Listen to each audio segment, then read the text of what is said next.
At the onset of the American Civil War, the Confederate States of America had a lack of warships. Seeking to offset the Union's advantage in numbers through technology, Stephen R. Mallory, the Confederate States Secretary of the Navy, decided to build ironclad warships. An experienced steamboat man from Memphis, Tennessee, named John T. Shirley, visited Mallory in mid-August of 1861 and offered to build a pair of such ships to defend the middle portion of the Mississippi River.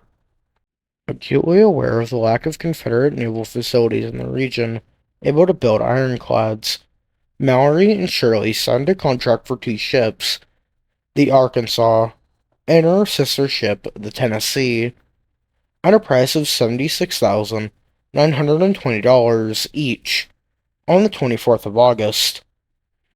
Neither Shirley nor his master builder, Primus Emerson, owned a facility suitable for building a ship, and none were available for use in Memphis. The pair ultimately settled on a riverfront site below the bluff on which Fort Pickering sat on the southern edge of Memphis, where Arkansas was laid down in October of 1861. Shirley consulted with naval architect John L. Porter and the gun designer John M. Brooke during his trip, and their views greatly influenced the design. Unlike virtually every other Confederate ironclad, the Arkansas-class ships were built with a traditional keeled hull design, with vertical sides to their casemates, probably to improve their seakeeping abilities in the Gulf of Mexico. The ships measured 165 feet between perpendiculars, had a beam of 35 feet, and a depth of hold of 12 feet. As designed, they would have displaced at 1,200 long tons, and had a draft of 11.5 feet. They were equipped with a pair of horizontal direct-acting steam engines, each driving one propeller using steam provided by four coal-burning, high-pressure boilers, although two additional boilers were added to the Arkansas while she was under construction. The ship had a maximum speed of 8 miles per hour in still water, but mechanical problems reduced that speed considerably in service. The boiler combustion gases exhausted through a single funnel 7 feet in diameter, made from thin iron plates. Although the amount of coal storage aboard the ship is unknown, Arkansas demonstrated a range in excess of 300 miles during her brief career. The Arkansas-class ships were equipped with a pointed cast iron ram that was bolted to their bows at or just below the waterline. They were designed to mount 4 guns, 2 on each broadside, but Arkansas was modified while under construction to accommodate 10 guns, 3 on each broadside, and 2 on the fore and aft faces of the casemate. Sources differ as to the exact numbers of each type, but the ship was armed with 2 8-inch, 203mm, 64-pounder Columbians in the front face of the casemate, and a pair of 6.4-inch, 163mm, 32-pounder smoothbore guns, converted to be rifled cannons in the aft face, while the broadside armament consisted of 2 9-inch, 229mm Dahlgren guns, and 4 32-pounders, of which at least 2 had been rifled, according to naval historian Myron J. Smith. The side gun ports allowed the guns there to traverse somewhat, but the oval gun ports on the fore and aft faces of the casemate were very narrow, which badly restricted those guns' ability to traverse, and severely limited the ability of the gun crews to see their targets. The vertical sides of the sisters' casemates were constructed from oak logs 2 feet thick, while the fore and aft faces of the casemate sloped at a 35-degree angle from the horizontal, and were built from 12-inch thick oak squares, to which were nailed oak planks 6 inches thick. Behind the sides of the casemate were a layer of compressed cotton, possibly 20 inches deep, backed by a wooden bulkhead between each gun port. Arkansas was intended to be armored with rolled iron plates, but the only delivery of such plates were delivered to the ironclad at CSS Eastport which was much further along in construction. Instead, Arkansas used railroad T-shaped rails, possibly 4 inches deep, alternating top and bottom to present a relatively smooth surface. The pilot house protruded 1 or 2 feet above the top of the casemate, and was protected by 2 layers of 1-inch bar iron. The visibility of the pilot was badly restricted by narrow slits cut in the sides of the pilot house. The casemate roof was minimally protected by 0.5 inches of armor of wrought iron boilerplate, and the deck fore and aft of the casemate was unarmored. A shortage of rails meant that the third face of the casemate was only protected by boiler plates. The broadside gun ports were protected by hinged iron shutters divided into upper and lower halves, but the fore and aft gun ports were fitted with iron collars, into which the gun fit when firing. Captain William F. Lynch, commander of Confederate naval forces in the region, described the Arkansas as inferior to the ironclad Virginia, and criticized the quality and construction of the ship's armor and smokestack. Despite his initial support for the Memphis ironclads, Major General Leonidas Polk, the Confederate regional commander, generally refused to release any skilled workmen from his command to assist in their construction. Shortly after the ships were laid down, Shirley petitioned Polk for 100 carpenters, but only received 8 of them. Other petitions for manpower were ignored, greatly slowing progress on the ships, as Polk gave priority to his newly formed flotilla of ships on the Tennessee River, all of which except Eastbourne were unarmored. Material shortages also slowed construction, and Shirley chose to focus his efforts on completing the Arkansas. Union ships captured the incomplete Eastport, and the lumber and armor plates already delivered, but not yet installed. On the 7th of February, 1862, after the surrender of Fort Henry gave the Federals command of the Tennessee the previous day, and towed her wait to be completed in a Union shipyard. The beginning of the siege of Island No. 10, north of Memphis, in early March, threatened the city and alerted Confederate commanders and officials to the lack of progress on the Arkansas-class ironclads. Prompted by the request of Secretary of War Judah P. Benjamin, Major General P.G.T. Beauregard sent an officer to inspect the sisters and evaluate how much progress had been made in mid-March. He reported that Arkansas was well advanced, but that Tennessee would need 6 more weeks before she could be launched. About this time, Mallory sent Commander Charles H. McBlair to expedite the ship's construction and appointed him as captain of the Arkansas. The ironclad was apparently launched in early April, although other sources state later in the month. At this time, the exterior of her hull had been covered in iron down to 12 inches below the waterline, and the casemate had been built, although the gun ports had not been yet cut. The engines and boilers were aboard, but not yet installed, and the propellers and their shafts had been mounted. Only 4 guns were available, but McBlair had not yet decided where to mount them. The surrender of Island No. 10 on the 8th of April left only Fort Pillow between Memphis and the advancing Union forces. 3 days later, Mallory ordered McBlair to take the Arkansas for completion if she was in danger at Memphis. McBlair hired the side-wheeled steamer Capital to tow the ironclad if necessary, and quartered much of her crew aboard after her arrival on the 19th of April. On April 25th, the same day that the Union captured New Orleans, McBlair commissioned the Arkansas and prepared to transfer his ship to Yazoo City, Mississippi, for completion. 1 or 2 days later, the ironclad, as well as a barge containing additional materials, were towed by the Capital to the mouth of the Yazoo River, and thence up that river to Yazoo City. The ships left the city on May 7th for Greenwood, Mississippi, which was further upriver, after being warned by Mississippi Governor John J. Pettus that Union ships were coming up the Mississippi River, possibly hunting for the Arkansas. The two ships reached Greenwood on the 10th of May, just as the annual spring rise of the river was beginning. Several levees broke, and the consequent flooding put the incomplete Arkansas almost 4 miles from shore.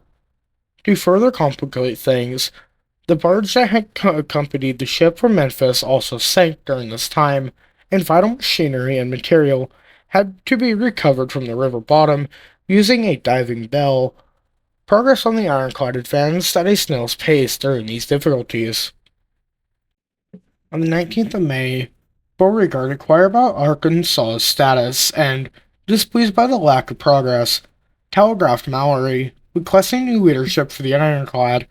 3 days later, Mallory appointed Lieutenant Isaac N. Brown captain of the Arkansas, ordering him to complete her without regard of the expenditure of men or money. Mallory ordered McBlair back to Richmond, Virginia, the Confederate capital, on the 24th. Brown received his orders on the 26th of May and reached Greenwood 3 days later. He was disappointed to find the ship much less advanced than he had hoped and found only 5 carpenters at work and 1 blacksmith's forge in use. Dismayed by his predecessor's lack of energy and failure to discipline his workforce, Brown requested some workmen from local Confederate Army units and persuaded several local men to join the crew and slave owners to loan some of their slaves to work on the ship that same day. Brown had Arkansas towed back to Yazoo City, lest she run aground as the flooding subsided, and to utilize the greater resources and manpower available there. He jailed some of the troublemakers among the workmen to re-establish discipline and ordered McBlair off the ship at gunpoint, tired of the senior man's interference. Brown's appeal for more workers at Yazoo City drew a larger response than he had anticipated, with men volunteering to work on the ship and slave owners volunteering both their field hands and skilled workmen. Brown took advantage of the additional labor by working his men around the clock, every day for the week. Blacksmithing tools were borrowed from local plantation owners, and 14 forges were operated at the site to make iron fixtures and machinery parts. With the armor drilling machinery lost when the barge sank, a makeshift crane was set up on the Capitol to hold the newly fabricated drill, which was powered by a leather belt driven by the steamboat's hoisting engine. Within 5 weeks, Arkansas had been mostly completed, although the iron plating on her stern and pilehouse were not yet finished. However, river levels were failing, and the further construction was no longer practical. Boiler plates were added to the stern, which was viewed to be less likely to be exposed to enemy fire. Brown described the additional boiler plate as being for appearance's sake. The ironclad departed for Liverpool Landing, Mississippi, on either June 22nd or June 23rd, to rendezvous with Confederate forces defending the Yazoo River further downstream. A long raft had been constructed there across the Yazoo to serve as a barricade, and 3 Confederate gunboats were positioned to defend it. While she reached a top speed of 8 miles per hour, the voyage revealed the ventilation for the engine room and casemate was grossly inadequate, especially since the boilers were uninsulated. The mechanical weakness of her engines was also demonstrated as they tend to hang up at top dead center, forcing the crew to use pry bars to manually move the pistons to another position to restart the engine.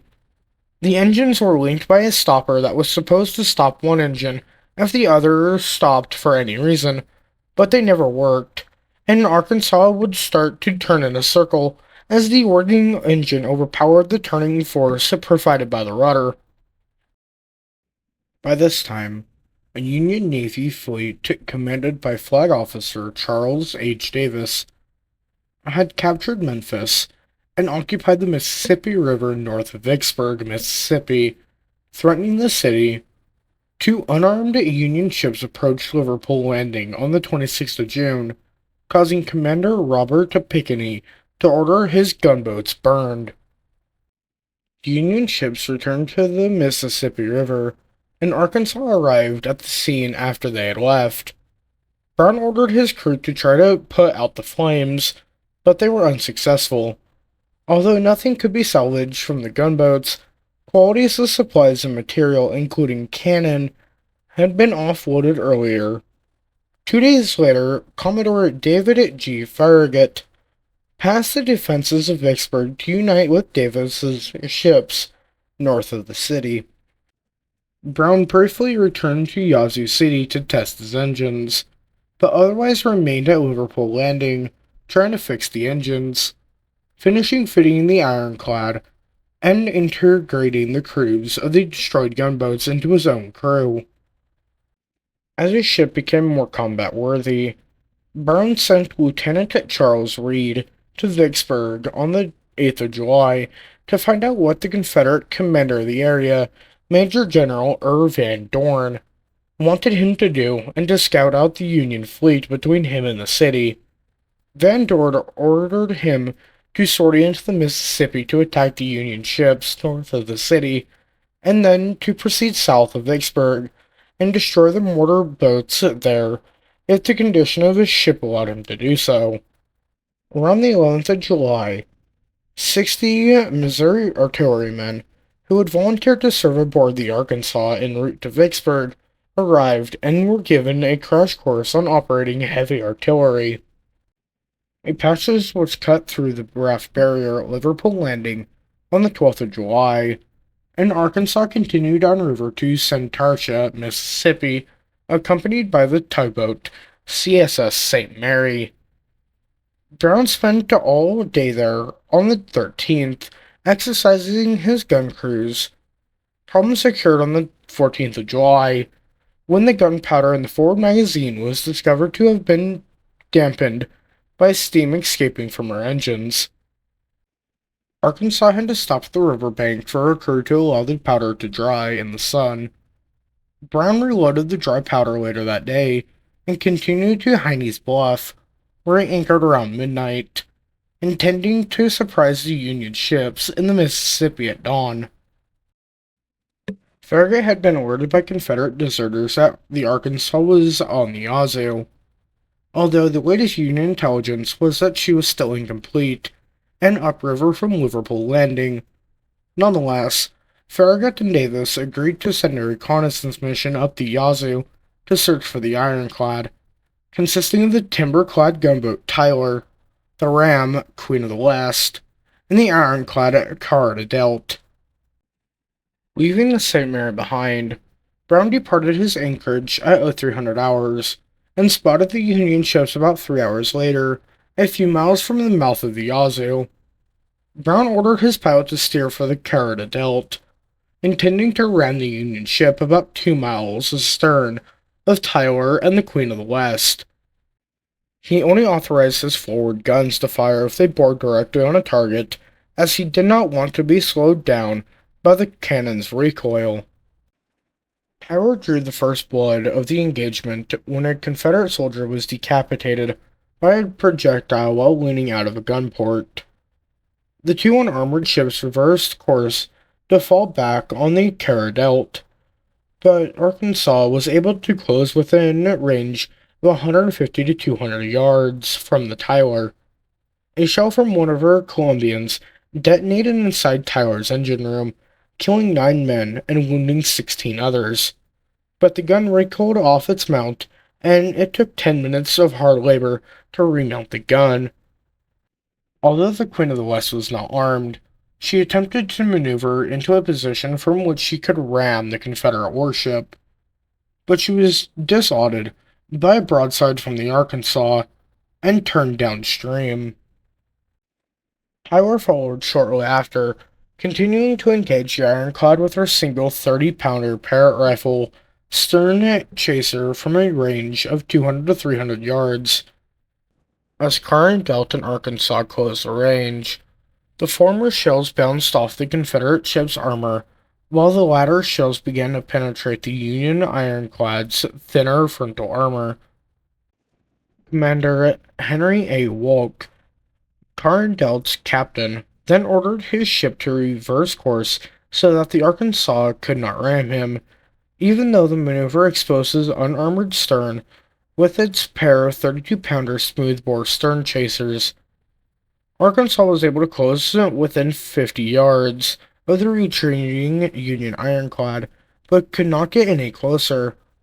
Within a half an hour after the start of the battle, Carendel's armor had been pierced by at least 8 64-pounder shells, although one of Tyler's shots had struck a pilot house, wounding both pilots familiar with the Yazoo River.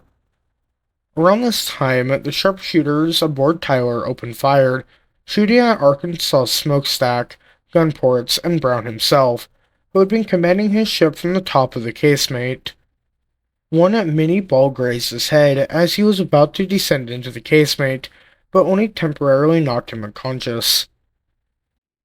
Arkansas's fire had cut Karen Delt's steering ropes, and she ran aground on a bend of the river. Brown ordered a broadside fired into the Union ship as Arkansas passed by at point-blank range, intent on reaching the Mississippi. By this time, Arkansas's smokestack had been riddled with holes by Union fire, and the weakened draft for her boilers had gradually reduced their efficiency and the ship's speed during the battle, so much so that she was only capable of about 3 miles per hour with the current. Other damage to her stern piping and the connection between the funnel and the boilers raised the temperature in her fire room up to 130 degrees Fahrenheit and 120 degrees in the casemate as a result. The July 15th battle between the ironclads caused heavy damage to the Carondelt and inflicted 35 casualties. About 25 of the Arkansas crew had been killed or wounded during the battle.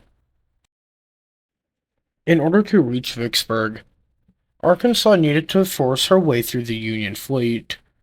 The crews of Farragut's and Davis's ships had thought that the sound of guns firing up the Yazoo were from a land engagement, and the Queen of the West captain failed to alert the fleet upon his return.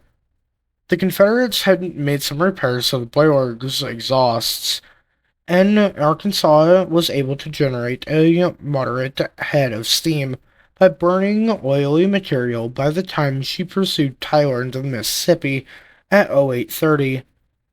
Only the ironclad Benton had her boilers lit, as there was a shortage of coal at the time, but the continued gunfire between Arkansas and Tyler caused the Union ships to prepare for action by attempting to raise steam and manning their guns. For his part, Brown initially decided to close all his gun ports and to keep his ship close to the Federal vessels in order to prevent Union rams from getting much momentum on any ramming attack. The gunboat Panola opened the fight, which prompted Brown to return fire, badly damaging the Union ship. Arkansas was continuously fired upon from all directions, with all of her guns replying as they saw targets at range of about 75 yards. Brown remained on the casemate roof as his ship approached Farragut's largest ships, the wooden sloops at Richmond and Hartford.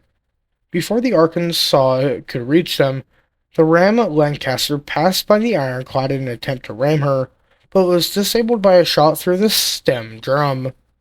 Her exact casualties are unknown, but the Union ship was hit many times by friendly fire as she maneuvered into position.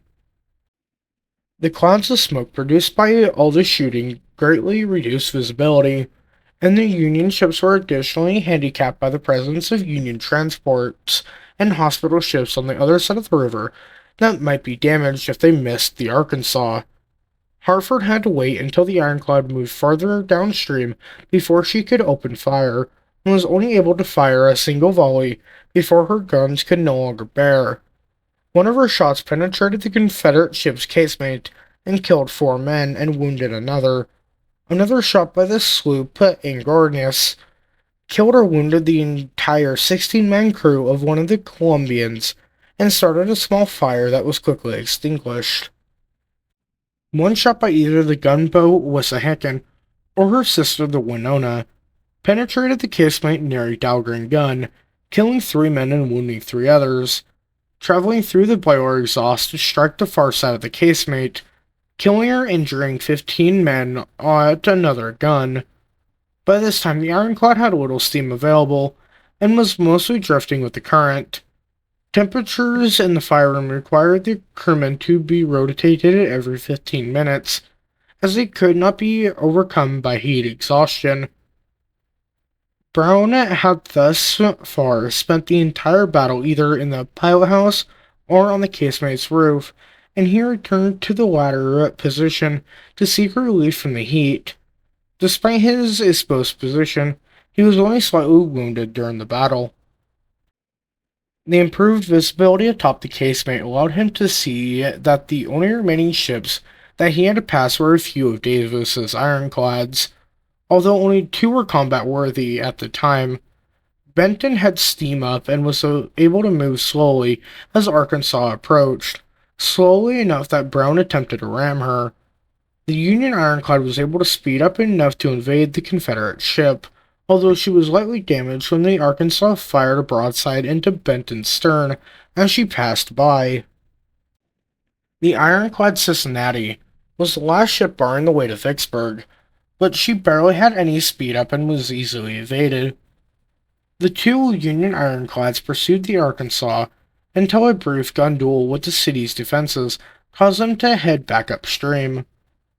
The mortar boats below the city were warned that the ironclad was passing through the Union fleet, and they temporarily withdrew downstream, during which time the schooner Sidney C. Jones ran hard aground and was burned to prevent her capture. The Confederate ship had fired 97 shots during the day, only 24 of which had missed a Union ship. The Arkansas received an enthusiastic welcome at Vicksburg. A crowd formed at the wharf where the ship docked, and Van Dorn embraced Brown. However, several spectators observed the gory carnage within the ironclad and were unnerved. 30 men had been killed or wounded on the vessel.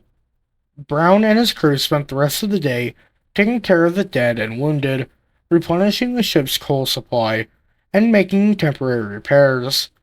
An unknown number of volunteers from the city's garrison were received to at least partially replace the day's losses. During this time, the ironclad was ineffectively fired upon by the mortar boats and Union artillery and infantry units across the river. Farragut decided to run his fleet past the Vicksburg batteries and destroy Arkansas that evening. He had originally planned for the moment to begin at 1600, but a storm came up, delaying the advance until 2100. By then it was getting dark. The Arkansas was rust-colored and was docked against a red riverbank, which made her much less visible and significantly degraded the accuracy of the Union guns. The fire from Farragut ships was generally ineffectual, although a shot from the sloop USS Oneida destroyed the Arkansas sickbay, damaged her machinery, and killed 3 crewmen, and wounded 3 others. While the effect of the ironclad's fire upon the Union ships was generally unknown, the shot that disabled the gunboat Winona's engines is attributed to the Arkansas. While Farragut's fleet made it downriver past Vicksburg, it had been unsuccessful in destroying its target, and the Confederate guns were similarly ineffective. The Union fleet had suffered 92 casualties during the day's actions. The next day, July 16th, saw Union ships begin firing at Arkansas with mortars, necessitating the frequent moving of the ship to keep the Union ships from getting the ironclad's range. The Missourians had only joined the ship's crew for duration of the run to Vicksburg and returned to their commands on the 16th of July. This left the Arkansas with a severe crew shortage. Brown had permission from Van Dorn to recruit men from Vicksburg's army garrison, but getting volunteers to serve on the ship was difficult due to the off-putting effect of the damage from the ship's fight with the Union fleet. 3 days after the fight, Arkansas had been repaired to a more mobile position again, and began posing a threat to the Union fleets, which were forced to keep steam pressure up so they could move if they needed. At one point, the vessel attempted to threaten the Union's mortar ships, but its engines failed before it entered range of the Union position. Arkansas returned to its starting position. The reduced crew still caused problems, as there were only enough men on board to man 3 cannons at a time.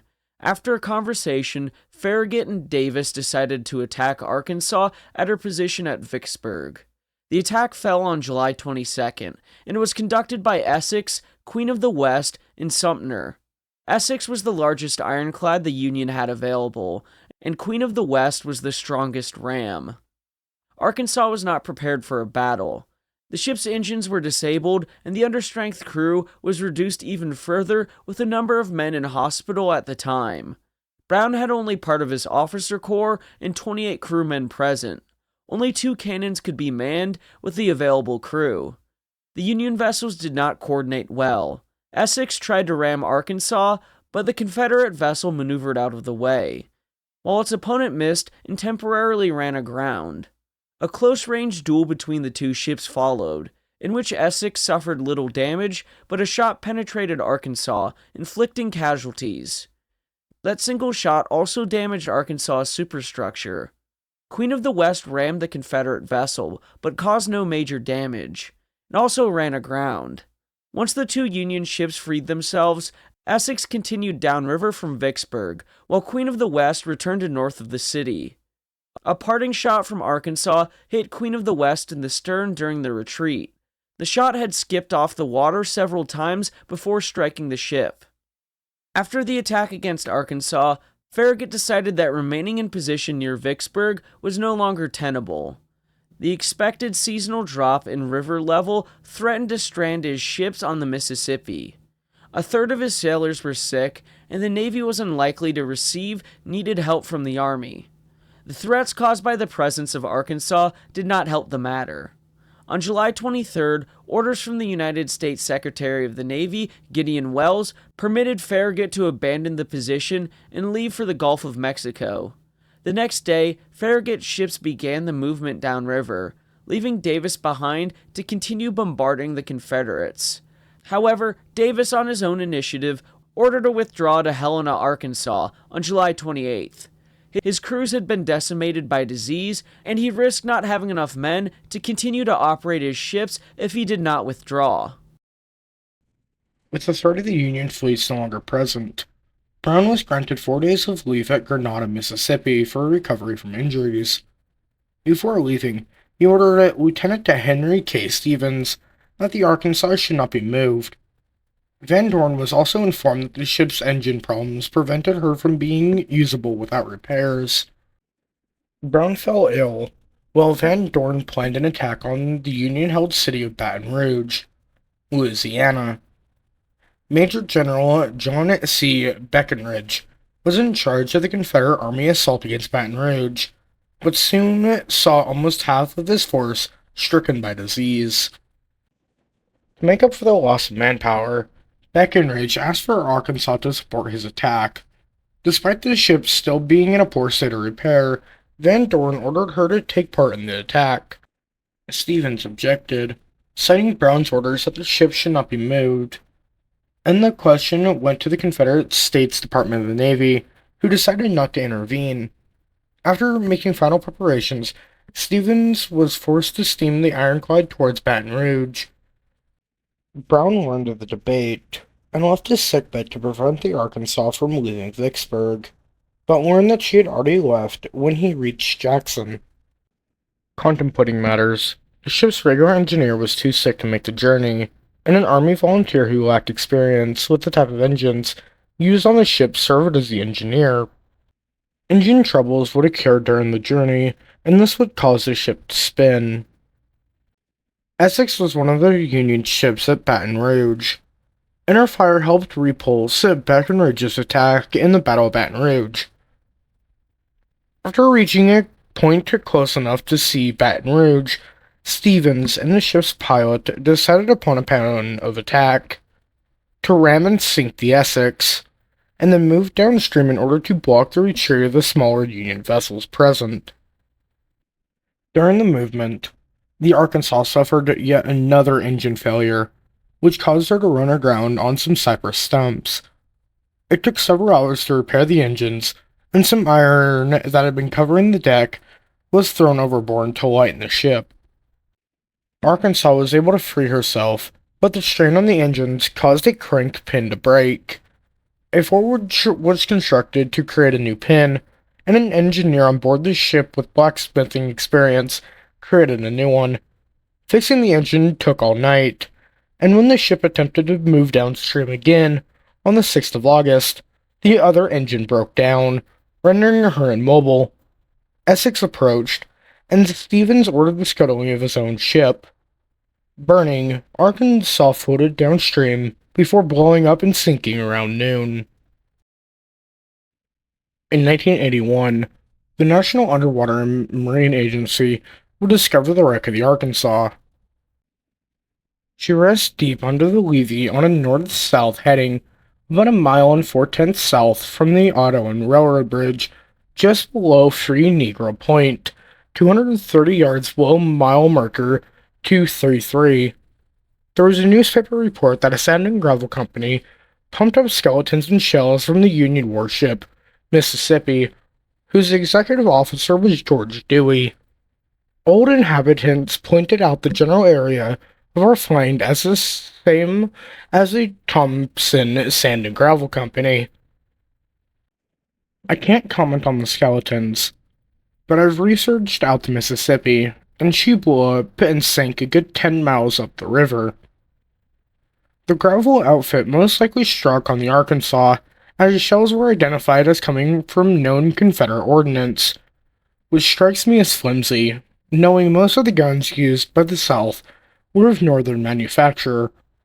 The other and very likely possibility is that the Sand and Gravel Company were dredging farther up the river, and indeed struck the Mississippi. And that indeed brings this video to a close. I'd like to thank Important Naval History for the collaboration opportunity and his vital role in the making of this video. If you'd like to see the other half of our collaboration, please do go check out his channel. I'll be linking our video together for his channel down below. Again, thank you so much for helping out, and I do greatly appreciate it. Now, for everybody else, I thank everybody for watching. If you guys did enjoy it, and you did in fact learn something, please do leave a like, hit the subscribe button, and leave the comment down below. Please do not forget to go check out Important Naval History's channel, as he does some of the best work imaginable. And with that, I thank you all for watching, and I'll see you all in the next video.